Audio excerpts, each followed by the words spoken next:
seems that Florida is going to get Armageddon floods, from what I can see of the biblical storm which is arriving.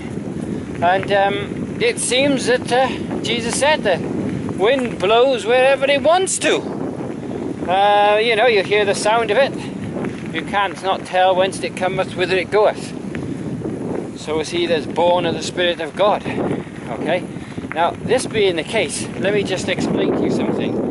That this big storm, okay, it is possible that God could turn it so that it goes in an unusual direction, but more than likely God would just allow nature to take its course. As I said, Job's children were destroyed by a tornado.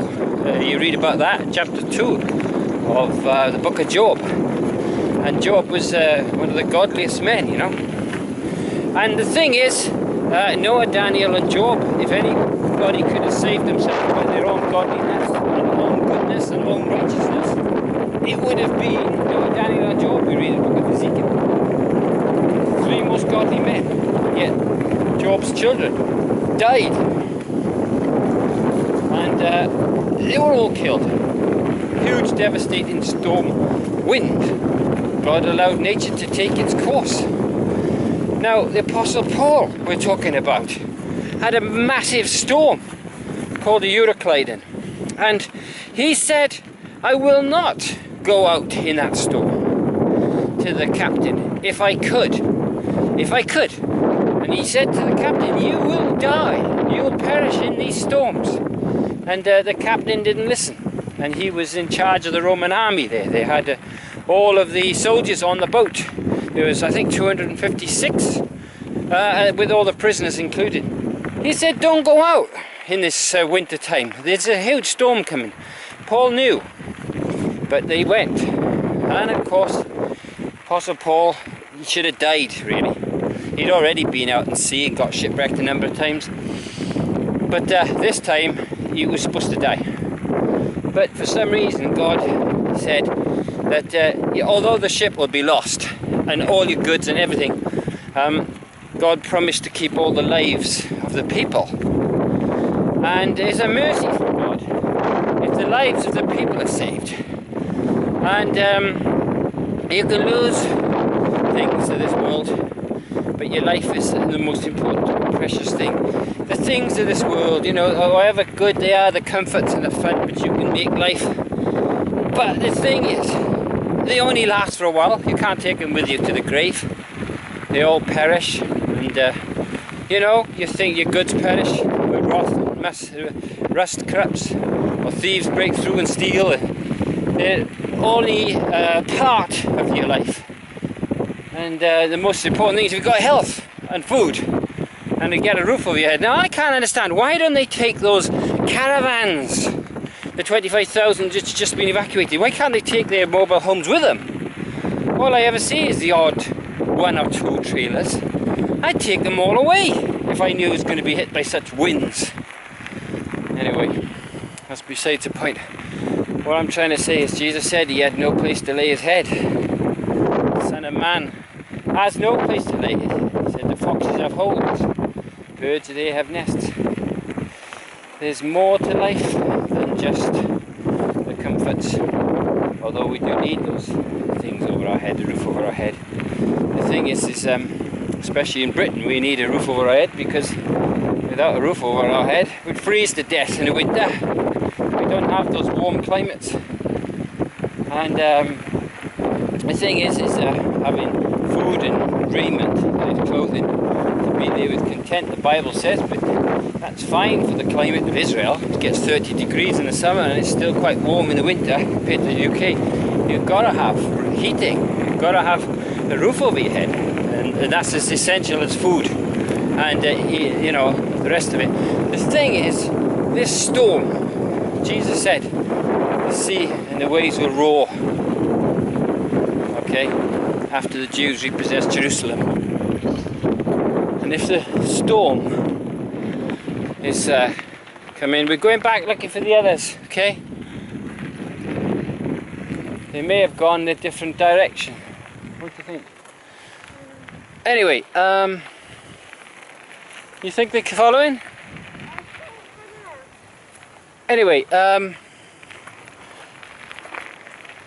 so like I was saying, the sea and the waves will roar, Salos is in the Greek, and that would be after the Jews repossessed Jerusalem, which happened in 67.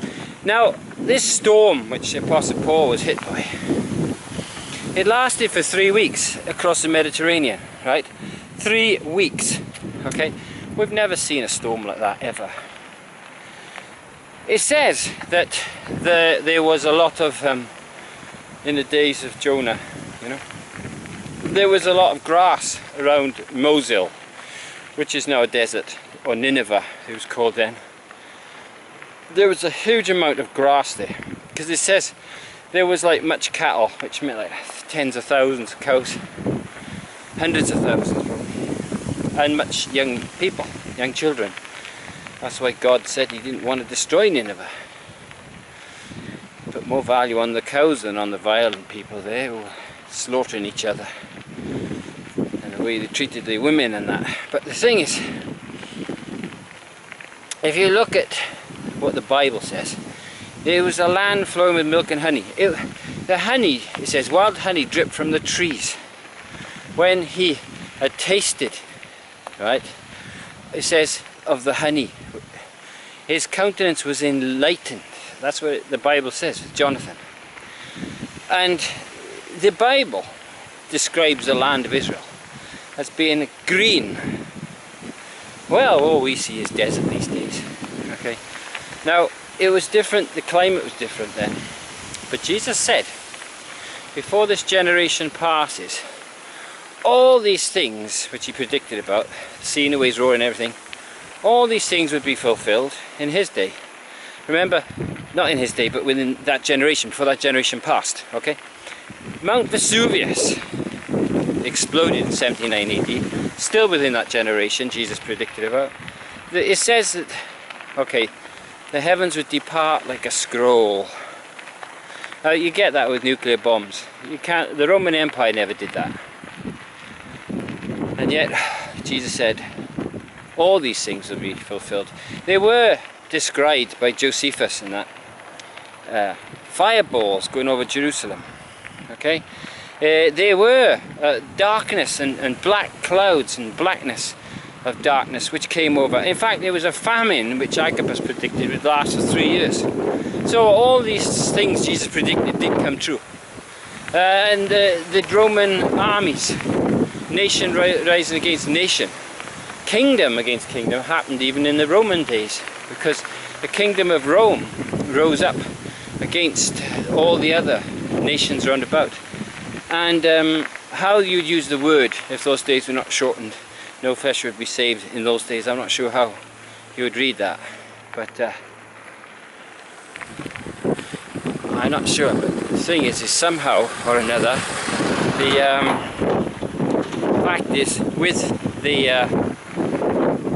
you know, that happening, is that it was the Romans, if they had been destroyed, how would you class that as being the whole no flesh being saved? I mean, if the Christian church wasn't established, perhaps no flesh would be saved. God chose the Apostle Paul, the special vessel, to evangelize. And the church was killed. There was 10 persecutions under the Caesars, which killed the Christians. But the thing is, I'm not sure too much how that would have happened, but the only way I can think is that if God didn't see the church established on earth, that God would have destroyed the world.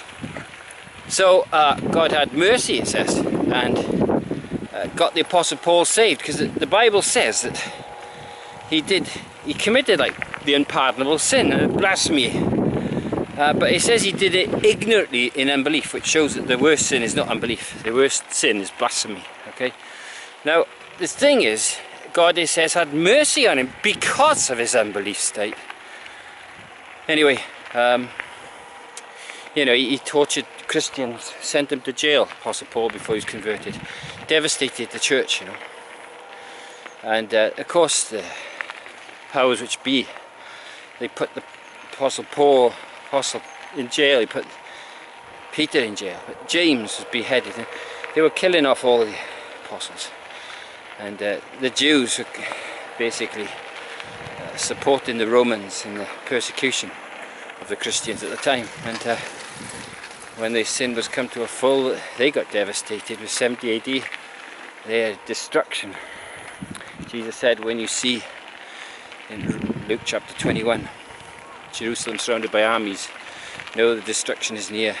If you're in the rocks and the mountains, just stay there. Don't come back from other countries to help. We know the history. The Jews killed those Roman soldiers, and which were camped for 6 days outside Jerusalem. They went away. They chased after them and killed them all, and then that brought this 60,000 against Roman soldiers against Jerusalem, laid siege against them. Anyway, we know the history about that, death and destruction. But all these things would happen before this generation passes, and we saw the Second World War devastation. 129 million have already died in wars. 129 million in the last 103 years. And the Revelation chapter 9 verse 15 says there's like verse 16, 200 million were involved. There's 71 million shortfall, isn't there? Alright, we won't be long, okay? We'll just wait for the others for a minute. Did they? Okay, we'll go this way then. Anyway, as I was saying, the point is Gog and Magog, which attacks the church, the end of the world, which I believe represents the false prophet and communistic socialism. And there's actually 3 frogs came out of the river Euphrates. There's a third one. Not quite sure what is attacking the Christian church, but it may be kind of a formal type religion of some sort. State religions and things like that, which could be problematic for the church. So, what was I saying about this particular thing? Okay, do you want, if you like, we'll join you, we'll go back the same way, okay? What, are you scared? Come on in. No, we'll go this way. Go ahead, let's join. Go this way. So, I was pointing out that Gog and Magog, the prophecy against them was that, was that the destruction which would come upon them was this fire, brimstone. Okay, now we've seen fires all over America, 120 fires at the moment. Okay, devastated over 100,000 acres. Fires across Europe, devastated. I think it's 50,000 or something like that, acres. I'm not sure how much. I forgot. I tell you what, the fire and the brimstone, well, that comes from volcanoes, and there are volcanoes. And it says that these things would be attack on the church, would be on the 4 corners of the earth, right? All around the world. It's all around the world. These devastating things are happening. Now, with this particular devastation, okay, Hurricane Harvey was devastating, okay, and the devastation now going towards Mexico at the moment, was it Katrina or something it's called? There's another devastating flood predicted, and just off the coast there, and it could easily hit that Sorol Lao, whatever it was called.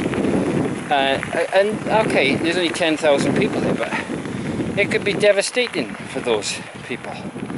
And it's just off the coast of Mexico there now. It could intensify, and it could even go up towards Texas again. Or it could turn inland. Or hopefully it'll just go out to the, you know, to the Gulf somewhere else. But the trouble is the seas are extra hot this year. In fact, last year was the hottest on record across the earth. The ice cap's just broken off, size of Wales. It's cracked. If that floats out to sea, that could even alter the temperatures of the earth around those parts of the world where the ice would float to. Create kind of a mini climate. Anyway, what I'm saying is this, that if we've got this devastation, okay, and these things coming on the earth, it says men's hearts failing them for fear of those things coming on the earth. Could easily be tornadoes, hurricanes. 150 mile an hour wind hitting Florida. It's like a concrete jungle there. I mean, there's, I think, 20 million there. You've got a likes of 100, it could be 200 mile an hour winds if it goes the other side of Florida, out to the sea. I mean, the scenario looks very bleak. But anyway, I was talking about that flowing, floods, hail, all that's predicted against Gog and Magog. And for some reason it's tied in with the final battle, Armageddon, which is the war against the Christians they face, and they preach the gospel throughout all the world. And the Christians have been persecuted all around the earth. There's no denying it. All over the place. Driven out, persecuted and things. And laws made against them. Even in the West, they've been trying to clamp down on Christian conscience.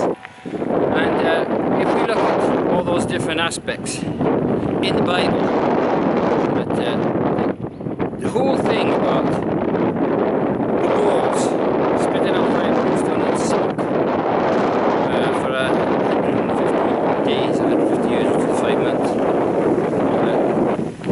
time and preparation of the war, 376 is the day, month, year and the hour. Okay. That happened since Cromwell, 376, which will take us up to 2019, 2022. Same time that stars predicted. Jesus said there'd be signs in the sun, the moon and the stars. Red supernova. And that being the case, the thing is with these huge storms coming over, Euro-Clydens, which is what Apostle Paul had, lasted for 3 weeks in the Mediterranean. We haven't seen that. Jesus said, before this generation passes, all these things shall be fulfilled. It looks like we'll be going back to such weather patterns. They had a 3-year worldwide famine. We haven't seen that. Even the Roman historians describe what happened with Mount Vesuvius, what happened with the 3-year famine throughout the world, and those huge storms they had. Now, since the Bible describes such things in those days, our histories tell us that the Romans, they used to have, like, on pottery, used to write, oh, send me some shorts, you know, some clothes. Give us some, you know, warm clothing. And in the summer, it was so hot up there, they grew grapes in Scotland. So the weather was different in those days than what it is now. So they call it global warming, but God has changed the seasons of the earth. And He's always changed the earth's seasons from time to time. And but it does say another verse in the Bible, God will destroy those who destroy the earth. Man is destroying the earth, because it says a third part of the trees were burned up, a third part of the waters were turned to blood. Already we see that plastic is out in the oceans, it's causing a problem. They're finding it in the fish. Global temperatures have gone so hot in Japan that one of the deadly poisonous fish is now intermingled. Basically, which isn't poisonous, is now poisonous. They both look the same. The thing is they reckon the hot temperatures is causing that. The thing is that there is a problem around the earth in that stuff they treat the land with, the rock salts, which they dig out of the ground, is polluting the soil. The 4-field system the Bible talks about, where you leave the ground fallow every 7th year. It talks talks about all the different crops, you know, rotating them. You should have chickens out, wild, running free, digging up the soil. You should be having the sheep and all that, sort of putting manure into the soil. They're paying 10 times too much money for the rock salt in the first place, and it's running out. Trouble is, if we have to change everything straight away, we're going to have a problem, because you can't. Make sure you pull over, Mara! You can't have all of this going on, you know. All the time. You're going to have to somehow get back to that.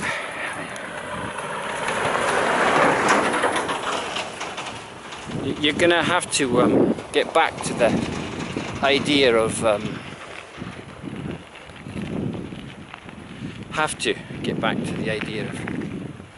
natural nature and farming that way, before, you know, all the rock salts and all those minerals which they've been digging out of the ground to fertilise are gone.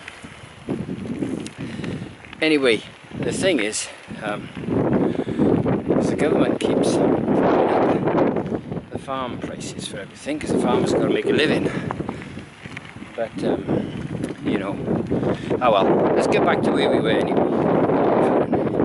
Seeing the way it's rolling, and large hail, devastating, overflowing rain, overflowing floods. It talks about overflowing rain against Gog and Magog, and it says in the latter days these things would happen against those who come up against Jerusalem. Now, there's the New Jerusalem Church, which is called the Saints, which is the Christian church. Revelation 20 verse 8 and 9. And the Gog and Magog they're attacking. Devastating floods now going across the four corners of the earth, which they call global warming. And that being the case, you can tie that in with the Gog and Magog thing from Ezekiel chapter 38. It's true, devastating floods, which we're seeing now, it could be tied in, and global warming at this point in time could be tied in, but spitting out fire, brimstone and smoke, which will happen if you do 360 years. State organised warfare in Cromwell's time. If you took that 376 years, it'd take it 2019, wouldn't it? Already North Korea's kind of one of the kings of the East. The Bible talks about being prepared, and they would come over across the Euphrates and that. The Euphrates being dried up. Now, missiles will fly through here. Solid.